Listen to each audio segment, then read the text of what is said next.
Olá, bem-vindos à apresentação Dúvidas sobre NFE 4.0. Vamos focar em certificado e comunicação segura com TLS 1.2. Eu sou Daniel Simões de Almeida, do projeto ACBR. Bom, o que nós vamos ver nessa apresentação? Vamos falar um pouco sobre a nova exigência da NFE 4, que é o TLS 1.2, explicar como configurar isso no ACBR NFE, verificar cenários onde o TLS 1.2 pode não estar funcionando e o que podemos tentar, algumas dúvidas frequentes sobre certificados, algumas dúvidas frequentes sobre as bibliotecas externas e onde elas devem ser instaladas, e uma discussão sobre certificado A1 ou A3. Bom, antes de seguir, eu gostaria de falar sobre esse vídeo. Esse vídeo está disponível lá no nosso fórum. Ele é um vídeo exclusivo para usuários do SAC. Parte dessa apresentação foi extraída desse material. Então, se você quer conhecer em detalhes como o CBR assina, como ele envia, como ele criptografa os documentos fiscais eletrônicos, esse vídeo é um vídeo longo de 1 hora e 20 minutos que explica em detalhes isso. Ok. Na NFE 4.0 nós temos essa nova exigência, que é o TLS 1.2. Mas afinal, o que é isso? TLS e SSL são protocolos de segurança que protegem a comunicação via internet. Então, desde a NFE 3.0, a comunicação já era segura e usava a criptografia com SSL3. Esse era o protocolo utilizado. O que ocorre é que esse protocolo ele já está depreciado, pois hoje em dia ele já é inseguro. Os hackers já exploraram algumas falhas do SSL3, então vários sites deixaram de suportar ele.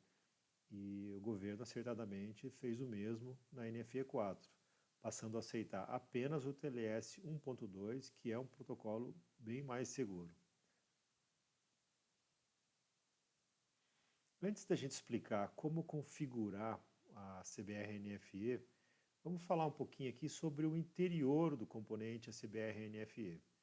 Dentro do ACBR-NFE nós temos uma classe chamada SSL. Essa classe ela é dividida em 3 outras classes. Cada uma dessas subclasses cuida de uma etapa do processo do documento eletrônico. Aqui a Crypt Class ela vai abrir o certificado e disponibilizar para as outras classes usarem. A HTTP Class cuida só da comunicação segura. E nessa apresentação nós vamos focar nessa classe aqui. A XML Sign Class ela é usada para fazer a assinatura do XML. Então a gente pode observar aqui que a HTTP Class ela vai poder ter 3 sabores basicamente, a OpenSSL, ou a WinHTTP ou a WinInet. Nós vamos falar sobre elas em detalhes nessa apresentação.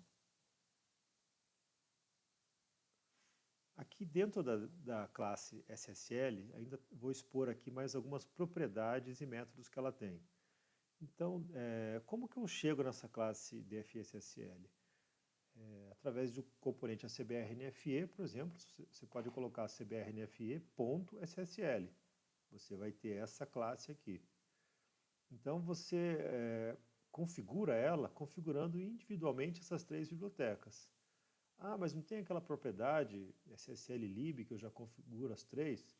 Tem, mas é recomendado que você habitue a configurar individualmente cada uma delas, para você ter uma performance melhor da sua aplicação.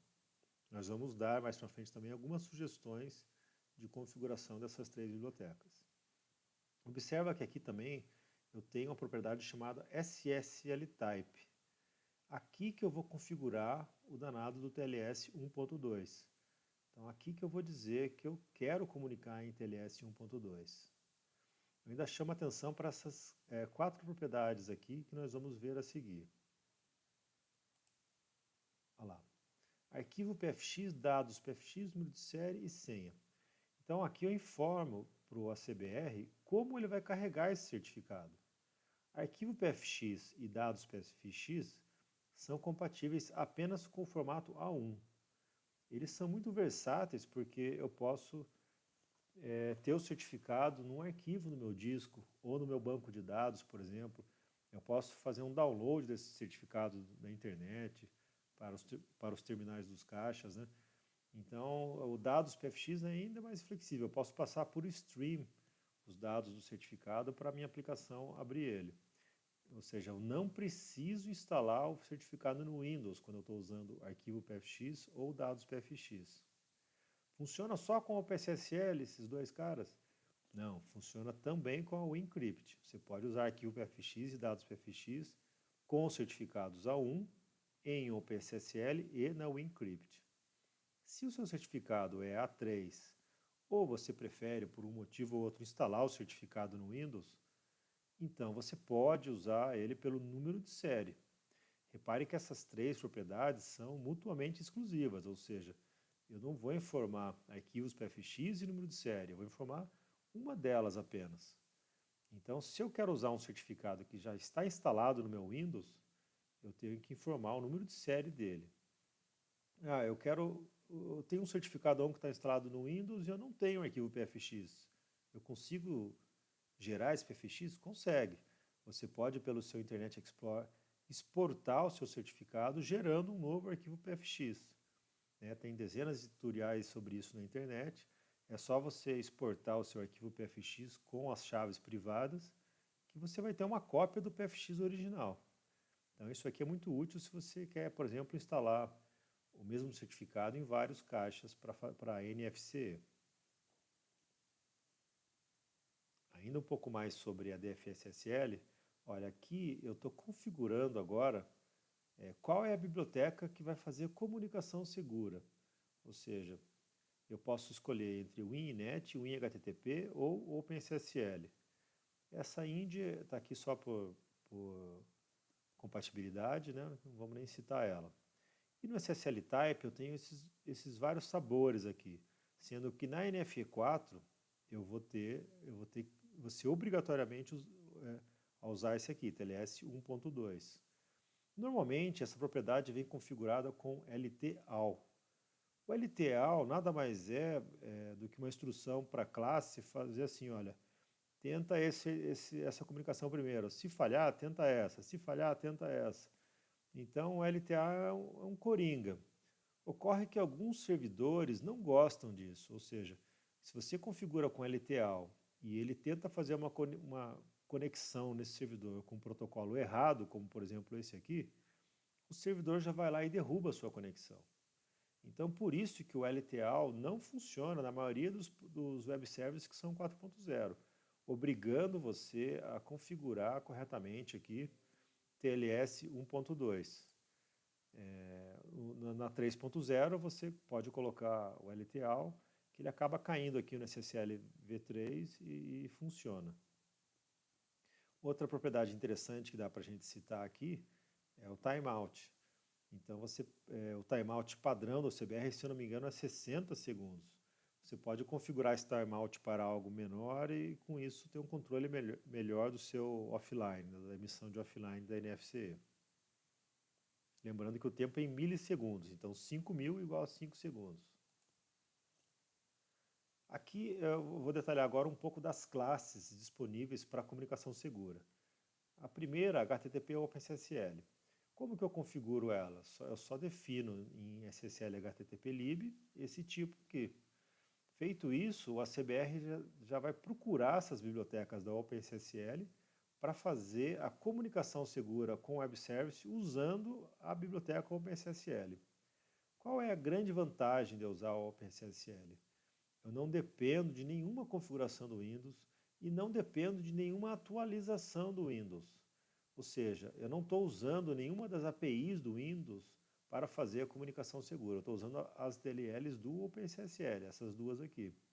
Então isso aqui vai ser o default se você está em Linux, é a única opção se você está em Windows XP, porque o Windows XP não tem suporte a TLS 1.2. Então é bem bacana. Eu recomendo que ainda não tentou usar o OpenSSL, fazer alguns testes. A gente tem versões da biblioteca tanto em 32 e 64 bits, e a única desvantagem que eu vejo aqui da OpenSSL é essa, ela só suporta certificados A1. E os certificados não precisam ser instalados no Windows, ou seja, eu vou usar ele ou pelo arquivo PFX ou pelo dados PFX. Uma coisa que a gente também tem que mencionar é que para a gente ter o TLS 1.2, eu preciso de uma versão do OpenSSL 1.0. E é muito comum você encontrar na internet a 0.9.8, que não suporta ainda a TLS 1.2. No final dessa apresentação nós vamos ver aonde você pode encontrar as DLLs corretas.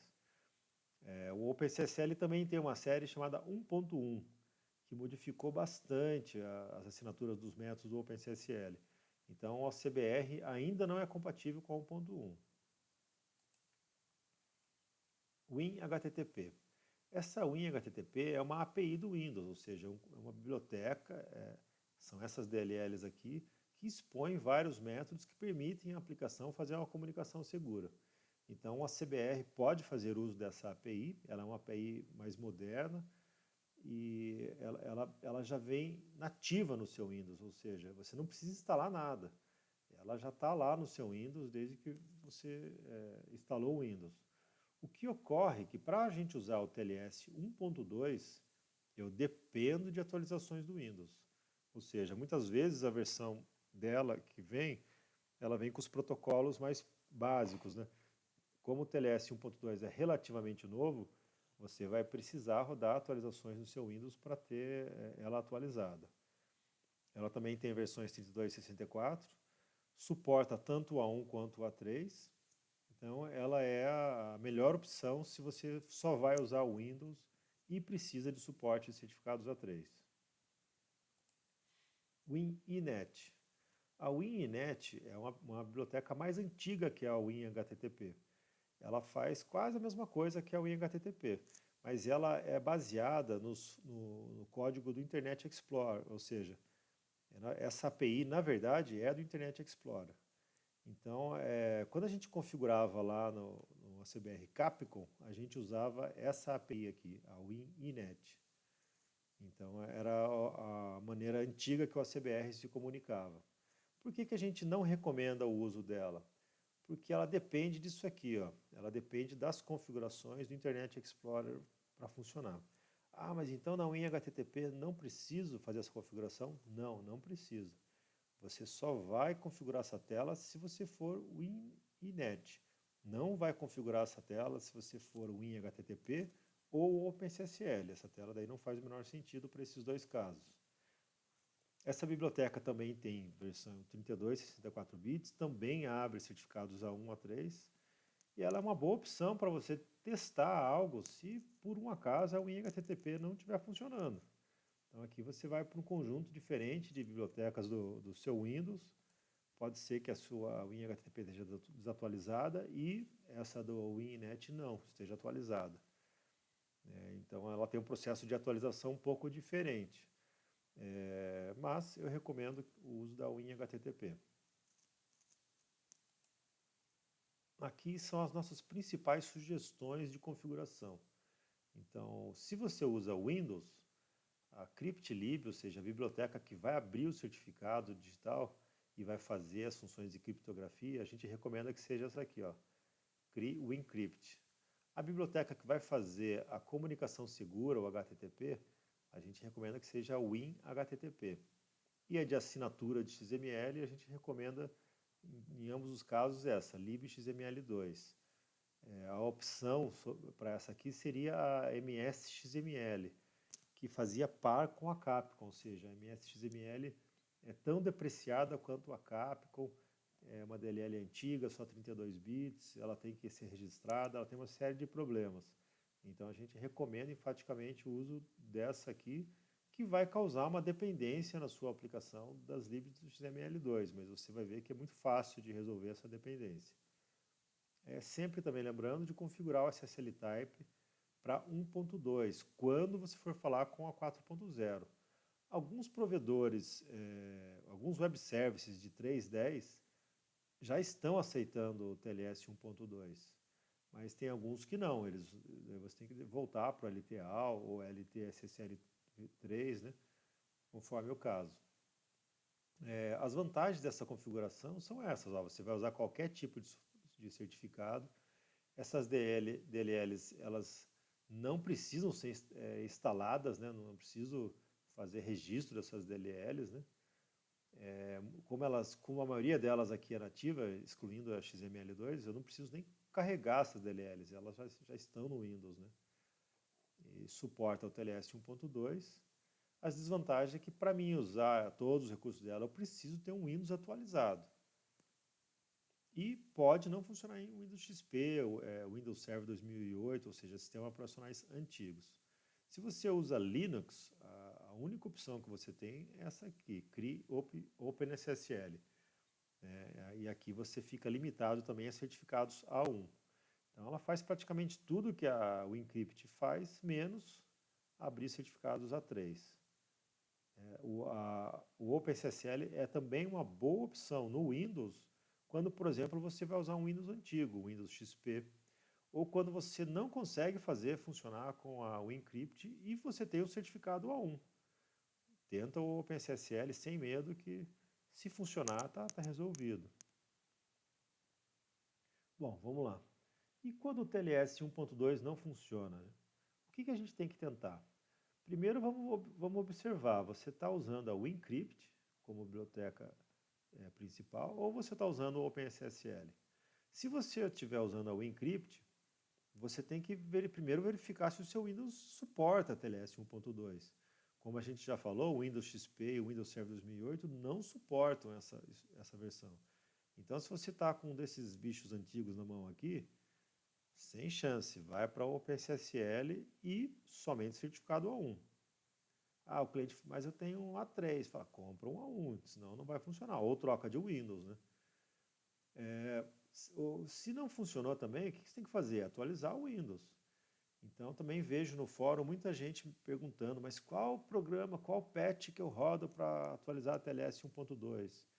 É muito difícil dizer exatamente, baixa isso aqui que vai funcionar. O mais correto é rodar o Windows Update e deixar ele fazer todas as atualizações disponíveis.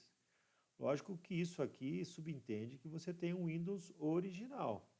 Né? Muitas pessoas têm um Windows pirata, desativam o Windows Update, de medo do Windows ser bloqueado, e por isso aí acaba caindo numa série de dificuldades, não conseguem fazer rodar. Olha, não percam tempo com isso. Se o seu cliente tem um Windows pirata, é problema dele, ele que compre um Windows original, ele que troque de máquina, ou, na pior das hipóteses, compra um certificado A1 e passa a usar o OpenSSL. Daí você resolve.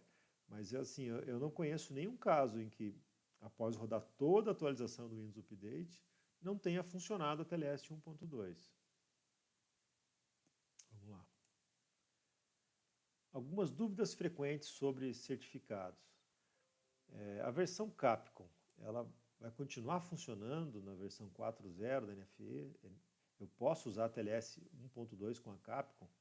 Na verdade, sim. Por quê? Porque não é a Capcom que vai fazer a comunicação segura com o Web Service.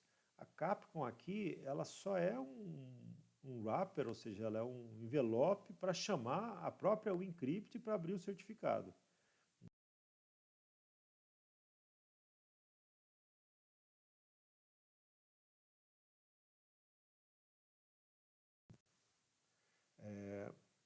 Então, a Capcom provavelmente vai continuar funcionando.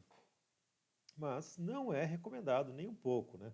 A Capcom já está depreciada, a Capcom já foi abandonada pela Microsoft, só roda em 32 bits, tem que registrar aquela maldita DLL. Então fujam da Capcom, né? Se você não sabe como fazer isso, no fim dessa apresentação tem alguns links lá e o primeiro é de um tópico chamado Bye Bye Capcom. Então lá a gente explica certinho por que a gente está abandonando a Capcom, como você faz para substituir ela e avançar com o seu sistema, não ficar preso numa tecnologia morta. Bom, outra dúvida que eu vejo muito, meu certificado da versão 3.0 é compatível com a 4? Sim, na verdade é o mesmo certificado, não existe um certificado exclusivo da 3 ou um certificado exclusivo para a 4. É o mesmo certificado, não tem também certificado Capcom. O certificado é do Windows, Capcom é uma tecnologia que vai acessar esse certificado, ele não está preso àquela tecnologia. Bibliotecas externas. Então, aqui eu tento explicar um pouco quais as DLLs que você vai precisar pôr na sua aplicação para que ela funcione. Se você optou por usar a OpenSSL, você deve usar as DLLs que estão nessa pasta aqui. Então, aqui é o diretório raiz do ACBR, os subdiretórios e a versão dela, repare que é a 1.0213, ou seja, uma das bem atualizadas da série 1.0. Ah, mas a série 1.1 é mais nova. Como a 1.1 quebrou muito a compatibilidade, sempre que eles fazem fixes de segurança na 1.1, eles também fazem na série 1.0. Então aqui você vai ter 1.0214, 0215, 1.03. Eles mantêm a 1.0 viva ainda. A libxml2. Se você não optou por não usar a MSXML, e sim a libxml2, então você precisa carregar as DLLs dessa pasta. Elas estão aqui, também tem versão 3264 nessa pasta. Uma sugestão de configuração do ACBR, que foi muito usada, é configurar ele para usar as bibliotecas no padrão MinGW. MinGW é um compilador para Linux, é um compilador C para Linux, diferente do compilador da Microsoft. Então, quando ele compila, quando as DLLs são compiladas com o MinGW, elas dependem de coisas diferentes, ou seja, eu vou ter um runtime da MinGW, o nome das bibliotecas muda um pouco também. Então, se você configurou o seu ACBR para usar a MinGW, todas as DLLs que você precisa estão nessa pasta aqui. Então, é só você copiar toda essa pasta. Aqui dentro dessa pasta já está a DLL do OpenSSL, já está a DLL da libxml2. Então, se você optou por usar MinGW, esqueça esses dois diretórios aqui. Use todas as DLLs que estão aqui. Mas qual versão da DLL eu tenho que usar? 32 ou 64? Isso, na verdade, não depende do sistema operacional. Depende do compilador que você usou para gerar o seu exe. Ou seja, se você gerou o seu exe com um compilador 32 bits, você gerou uma aplicação de 32 bits. Então, essa aplicação depende de DLLs de 32 bits. E uma aplicação de 32 bits pode rodar sem problema num sistema operacional de 64 bits, desde que ela consiga enxergar todas as DLLs de 32 bits que ela precisa. Ok? Então, compilou em 32 bits, DLL tem que ser 32 bits. Se você compilou em 64 bits, obviamente, seu programa não vai rodar no Windows 32. Ele vai exigir um Windows 64 bits e, portanto, as DLLs devem ser de 64 bits. Onde que eu tenho que copiar essas DLLs? E qual pasta que é? Nossa sugestão enfática. Copie essas DLLs na mesma pasta do seu aplicativo.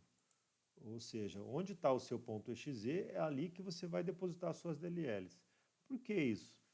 Porque assim você evita colisão ou o chamado DLL hell, que é quando você instala uma aplicação que grava uma versão antiga da DLL de outra aplicação, daí aquela segunda aplicação para de funcionar. Então, isso é um problema do Windows. Mas se você copiar as DLLs na mesma pasta do seu exe, ninguém vai mexer ali, é uma pasta sua.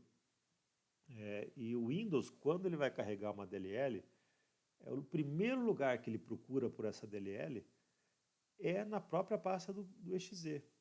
Então fica até mais rápida a carga da DLL. Ele não vai sair procurando em todas as pastas do patch até achar ela na System 32, por exemplo. Ele já vai achar direto no seu exe e vai achar aquela DLL mesmo, ou seja, não vai ter conflito. Se você não quer ou não pode, por algum motivo, colocar na mesma pasta do seu exe, então você tem aqui as opções para copiar para as pastas do sistema. Então repara, se a sua DLL é de 32 bits e o seu Windows também é de 32 bits, então você vai copiá-la para essa aqui, System32. Mas se o seu Windows é de 64 bits, essa é a pasta para as DLLs de 32 bits. Por que a Microsoft deu esse nome aqui, eu não sei, mas isso aqui está correto. Ou seja, aqui dentro só tem DLL de 32 bits.